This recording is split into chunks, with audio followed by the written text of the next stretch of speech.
सो हमारे टॉपिक का नाम है control and coordination. Very basic kind of, मतलब कि अगर इसका मतलब समझने की कोशिश करें तो इसका मतलब बहुत आसानी से समझ में आता है कि हम अपने आप को कैसे कंट्रोल करते हैं, हम अपनी बॉडी को कैसे कंट्रोल करते हैं और फिर कोऑर्डिनेट करते हैं। दो चीज़ें एक दूसरे के साथ कोऑर्डिनेट करती हैं। तो जो प्रिमिटिव ऑर्गेनिजम्स होते हैं जैसे कि अमीबा है, या जैसे कि और कोई छोटे मोटे एनिमल्स हैं, स्मॉल एल्गीज हैं, कोई एल्गी, कोई प्लांट, कोई छोटी मोटी चीज़ें, तो वो सब चीज़ों को बहुत ज़्यादा कंट्रोल की ज़रूरत नहीं है। उनको करना क्या है, उनको ज़िंदा रहना है, उनको थोड़ा बहुत खाना खाना है और उसके बाद विदाई, ठीक है। लेकिन ह्यूमंस बहुत ही ज़्यादा एडवांस्ड होते हैं। ह्यूमंस के साथ साथ प्लांट्स भी, जो बड़े प्लांट्स होते हैं वो बहुत ज़्यादा एडवांस्ड होते हैं। तो एडवांस्ड होने की वजह से उन्हें कंट्रोल एंड कोऑर्डिनेशन के लिए, यानी अपने मूवमेंट्स को कंट्रोल करने के लिए, अपनी बातों को कंट्रोल करने के लिए, या फिर अपनी बॉडी में किसी भी चीज़ को कंट्रोल करने के लिए उन्हें एक सिस्टम चाहिए। फॉर एग्ज़ाम्पल, जैसे एक प्लांट है, उसको वाटर चाहिए होता है तो वो उसके रूट से मिलता है, एंड देन वो रूट से ऊपर जाता है, एंड देन रूट से ऊपर जाने के बाद वो प्लांट तक पहुंचता है। बट प्लांट को पानी की ज़रूरत है या नहीं है ये भी तो पता होना चाहिए ना। अब ये कह सकते हैं कि वाटर तो एक्सेस में भी चला जाता है एंड वाटर इज़ समथिंग, लेकिन वो प्लांट के लिए, अब ह्यूमंस के लिए ऐसा नहीं है। ह्यूमंस के लिए ज़रूरी है कि ह्यूमंस को क्या चाहिए और क्या नहीं चाहिए वो पता चले। फॉर एग्ज़ाम्पल, हमें भूख लगती है तो हम खाना खाते हैं, हम सोचते हैं कि हमें चलना है तो हम चलते हैं, हमें मूवमेंट करनी है तो हम मूव करते हैं। एक एनिमल कोई अगर कोई एनिमल है तो वो मूवमेंट कैसे करता है, वो चलता है, वो फिरता है, वो बार्क, अगर डॉग है तो बार्क करता है, वो डिफरेंट साउंड्स प्रोड्यूस करता है। तो there are different things, there are different works, movements there are happening in different kinds of living organisms.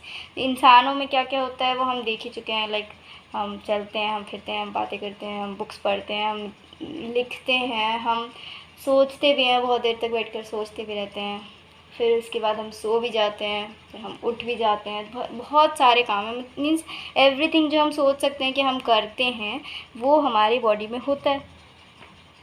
Plants में भी बहुत कुछ होता है, प्लांट्स ग्रो करते हैं, इंसान भी ग्रो करता है। तो बहुत सारी चीज़ें हमारे एनवायरनमेंट में होती रहती हैं। इन चीज़ों को होने के लिए, फॉर एग्ज़ाम्पल, जब वो बेसिक थे, लाइक अमीबा था, पैरामीशियम है, यूनिसेलुलर ऑर्गेनिजम्स हैं, बैक्टीरिया है, वहाँ पे उन चीज़ों को होने के लिए बहुत कुछ सिस्टम नहीं चाहिए, क्योंकि बहुत डिफरेंट काइंड्स ऑफ वर्क नहीं होते। They have the same similar type of life cycle. लेकिन हमारे अंदर ये लिविंग ऑर्गेनिजम्स जो एनिमल्स और प्लांट्स में आते हैं, हायर ऑर्गेनिजम्स में आते हैं, उन्हें कोई सिस्टम चाहिए। तो अगर हम बात करें एनिमल्स की, तो एनिमल्स में होता है नर्वस सिस्टम।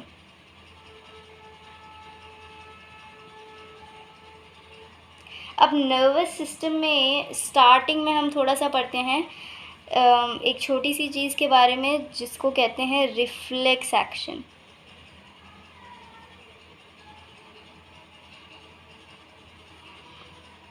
फॉर एग्ज़ाम्पल, अगर कोई पिन रखा रहता है और हमारा फिंगर उस पर टच हो जाए तो हम तुरंत उस पर रिएक्ट करते हैं, और होता ये है कि हम अपने फिंगर को इस तरीके से हटा लेते हैं। लेकिन ये एक बहुत ही सडन मूवमेंट था। अब ये कैसे होता है, तो इसके होने की वजह, हम जाते हैं सेल वाले चैप्टर में या टिश्यू वाले चैप्टर में, तो हम देखते हैं कि कुछ नर्व्स होते हैं। हमने डिफरेंट सेल्स के बारे में पढ़ा है और हमने पढ़ा है कि there are nerves in animals.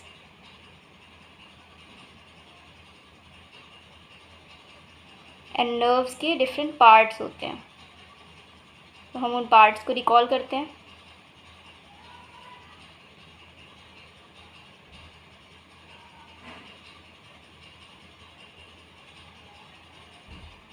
ये होता है डेंड्राइट,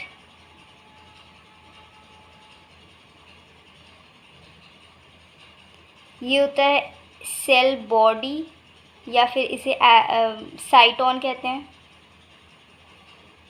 ये जो बीच में जो लड़ी जा रही है उसके ऊपर ये जो है वो नहीं, जो बीच में लड़ी जा रही है इसको नहीं, पूरी लड़ी को हम कहते हैं, मतलब इस पूरे को हम कहते हैं एक्सॉन। इनको कहते हैं माइलिन शीट। और ये होता है नर्व एंडिंग्स।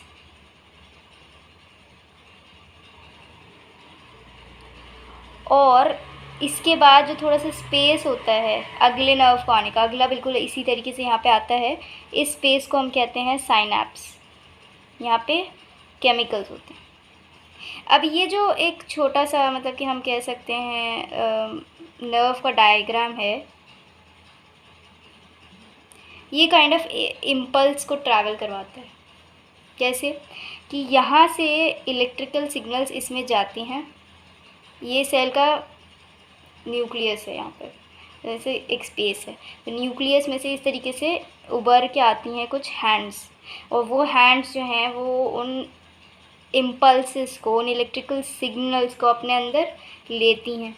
फिर वो इलेक्ट्रिकल सिग्नल इस सेल बॉडी से पास होता है और पहुंचता है सेल की एंडिंग तक। फिर उसके बाद यहाँ पे कुछ होते हैं साइनैप्स, और उस साइनैप्स में नहीं, उस केमिकल में वो जो इलेक्ट्रिकल इम्पल्स है वो पास हो सकती है और फिर वो अगले नर्व में पहुंच जाती है।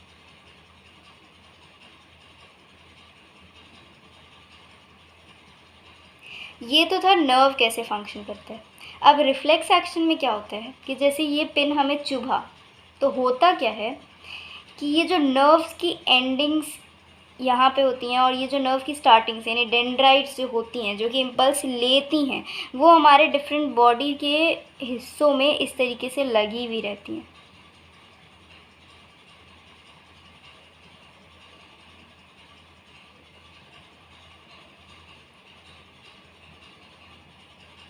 अब इनकी जब स्टार्टिंग्स यहाँ पे लगी हुई हैं, कहाँ पे लगी हुई है? वहाँ पे लगी हुई है जहाँ पर हमारा रिफ्लेक्स एक्शन है। फॉर एग्जांपल हम अगर हमारे फिंगर में हुआ है तो हमारे फिंगर में मसल्स हैं, उन मसल्स में ये नर्व्स एम्बेडेड होती हैं, इस तरीके से उनकी चोटियाँ ऐसे लगी हुई रहती हैं, है ना। जैसे हम देखते हैं कभी कभी इलेक्ट्रिक शॉक लग रहा होता है किसी इंसान को, तो ऐसे ऐसे करके उन पर वायर्स ऐसे जुड़ी हुई रहती हैं। उसी तरीके से जो है यहाँ पर हमारे मसल्स में या फिर हमारे बॉडी के पार्ट्स में इस तरीके से वो नर्व्स एम्बेडेड होती हैं। तो जब इनमें कोई सेंसेशन आता है, मान लो हमने किसी हॉट चीज़ को टच किया तो एक सेंसेशन है हॉट की, यहाँ पे हमने किसी शार्प चीज़ को टच किया तो हमारे को एक सेंसेशन आई है that there is something sharp. तो वहाँ पे एक केमिकल रिएक्शन शुरू हो जाता है, ठीक है। फॉर एग्ज़ाम्पल जब हम अपने फ़ोन के टच स्क्रीन को टच करते हैं, ऐसे टच करा हमने, ऐसे करा, और वो स्क्रीन हिलती है। क्यों हिलती है? क्योंकि उसमें कुछ ना कुछ सिस्टम है, मैकेनिज़्म है। तो उसमें मैकेनिज़्म ये होता है कि वहाँ पर कुछ ऐसा है जिसे कहते हैं एक सर्किट। जब हम उस पर अपना फिंगर रखते हैं तो क्योंकि ह्यूमन बॉडी एक कंडक्टर है, तो वो जो सर्किट है वो कंप्लीट हो जाती है। समझ में आ रहा है? हम अपना फिंगर ऐसे रखे स्क्रीन पर, तो क्योंकि ह्यूमन बॉडी कंडक्टर है, तो यहाँ से सर्किट की स्टार्टिंग थी। जैसे ये होता है ना, हमने अगर इलेक्ट्रिसिटी में देखें तो यहाँ से यहाँ तक कनेक्शन है। अब यहाँ की कनेक्शन टूटी हुई रहती है, और ये टूटी हुई कनेक्शन हमारे स्क्रीन पे लगी हुई रहती हैं। हम जब इनको टच करते हैं तो हमारा कनेक्शन क्लोज हो गया, सर्किट कंप्लीट हो गया, और सर्किट कंप्लीट होने की वजह से वहाँ पे एक सेंसेशन आते हैं फ़ोन के स्क्रीन को कि यहाँ पे टच हुआ है। सिमिलरली अगर हम इंसानों में बात करें, जानवरों में बात करें, तो एक इस तरीके का सर्किट है। अब वो सर्किट नहीं है, वो एक केमिकल रिएक्शन है। वहाँ पर डिफरेंट सेल के डिफरेंट आयंस होते हैं। वहाँ पे ions like sodium ion, Na+ ion, K+ ion, इस तरीके के आयंस होते हैं। ये आयंस वहाँ पे प्रेजेंट होते हैं। जब वहाँ पे कोई सेंसेशन आता है तो ये आयंस, इनकी कंसंट्रेशन ज़्यादा कम होने लगती है, जिसकी वजह से हमारी केमिकल रिएक्शन जारी हो जाती है। यहाँ से स्टार्ट होता है, यहाँ से स्टार्ट होता है, और ऐसे जैसे जैसे वो बढ़ता चला जाता है। जब वो लास्ट में बढ़ते बढ़ते इस नर्व में पहुँचता है, तो as an electric impulse nerve उसे ले लेती है और उसे फिर यहाँ पे पूरे नर्व में ट्रांसफ़र करवाती है, फिर अगले नर्व में, अगले नर्व में, अगले नर्व में, अगले नर्व। अब वो नर्व जो हमारे बॉडी के किसी हिस्से से हमारे सेंसेशंस को लेती है उसे कहते हैं सेंसरी नर्व्स।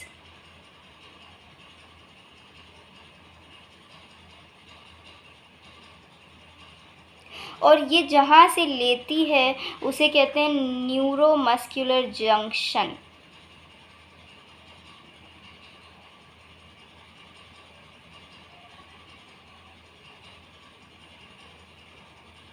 ठीक है। अब ये सेंसरी नर्व हमारे स्पाइनल कॉर्ड तक जाती है। कुछ ऐसा ही दिखता होगा, है ना। तो ये यहाँ तक जाती है।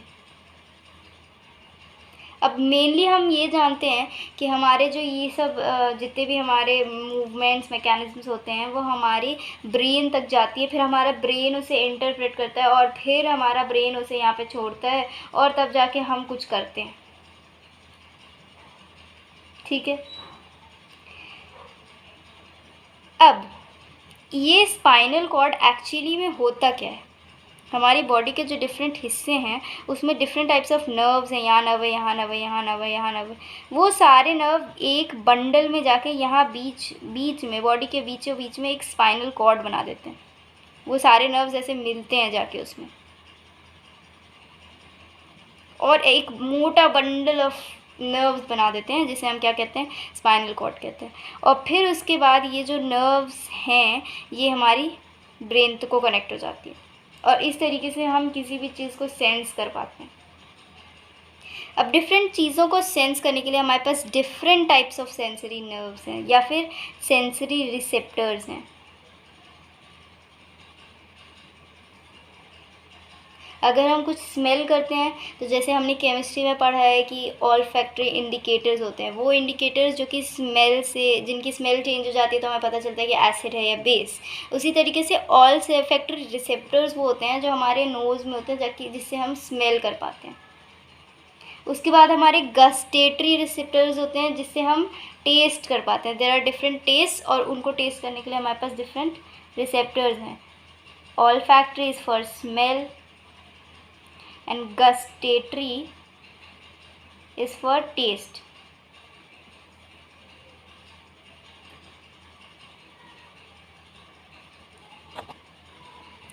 सो रिफ्लेक्स एक्शन के बारे में हम स्टार्टिंग में बात कर रहे थे। तो रिफ्लेक्स एक्शन में क्या होता है ना कि हमने किसी शार्प चीज़ को छुआ, अब हमारा यहाँ से इम्पल्स जाएगा ब्रेन तक, इसमें बहुत टाइम लग जाएगा और जितनी टाइम में ये इम्पल्स हमारी ब्रेन तक पहुँचेगा ना उतनी देर में हो जाएगा, बहुत कुछ हो जाएगा।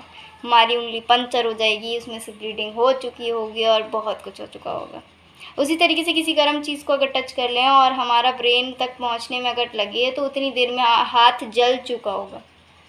तो उससे सेव होने के लिए हमारे बॉडी ने एक मैकेनिज़्म को डेवलप किया। हमारे बॉडी में बहुत सारे ऑर्गेनिजम्स की बॉडी में, ऐसा माना जाता है कि इवोल्यूशन की वजह से जो पुराने ज़माने में ऑर्गेनिजम्स होते थे उनके साथ अचानक से चेंजेस आती थी ना, तो उनके अंदर इस तरीके का एक रिएक्शन डेवलप हो गया था और उन्हीं से हमारे अंदर ही आया।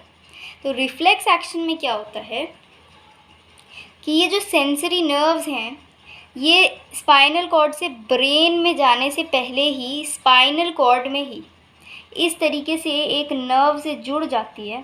जैसे ये अगर एक स्पाइनल कॉर्ड का हिस्सा है तो यहाँ से ये सेंसरी नर्व्स आए, यहाँ बीच में एक रिले नर्व होता है, एक कनेक्शन नर्व, और फिर वो रिले नर्व कनेक्टेड होता है एक मोटर नर्व से। मोटर नर्व हमारे मसल्स में होता है।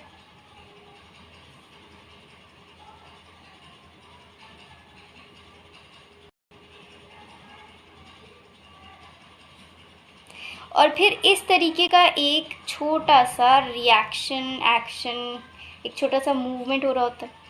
Sensory nerve, relay nerve and motor nerve. Now ये सीक्वेंस बहुत इंपॉर्टेंट है। सबसे पहले सेंसरी नर्व, उसके बाद रिले नर्व और उसके बाद मोटर नर्व।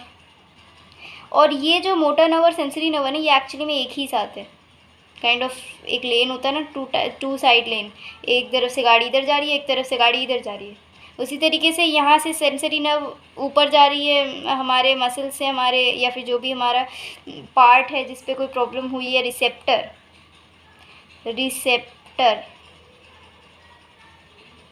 और वो जा रही है फिर स्पाइनल कॉर्ड के रिले नर्व तक, और वापस आ रही है इस तरीके से मोटर नर्व से हमारे इफेक्टर पर यानी कि जैसे रिसेप्टर ने रिसेप्ट किया, अब रिसेप्टर ही थोड़ी ना वहाँ से हट जाएगा कि नहीं भाई हम रिसेप्ट नहीं करेंगे कुछ भी। वहाँ पे जो चीज़ होगी जो मूव करेगी, यानी जैसे यहाँ पे रिसेप्ट हुआ तो यहाँ की कोई मसल है वो हमारी उंगली से खींचेगी, वो मसल को कहेंगे इफेक्टर, जो इफ़ेक्ट करेगी। और इस तरीके से एक रिफ्लेक्स आर्क क्रिएट होगा, इसको कहते हैं एक रिफ्लेक्स आर्क। एक आर्क बना ना इस तरीके से, तो इस तरीके के आर्क को कहते हैं एक रिफ्लेक्स आर्क। और ये जो है ये टाइम का नहीं सोचती है कि भाई टाइम नहीं है ब्रेन के पास जाए नहीं जाए, ये बिना ब्रेन के पास जाए हुए अचानक से हो जाती है। और इसकी इवोल्यूशन के बारे में मैं बता चुकी हूँ। तो आज तक का इतना, आगे का हम कल पढ़ेंगे।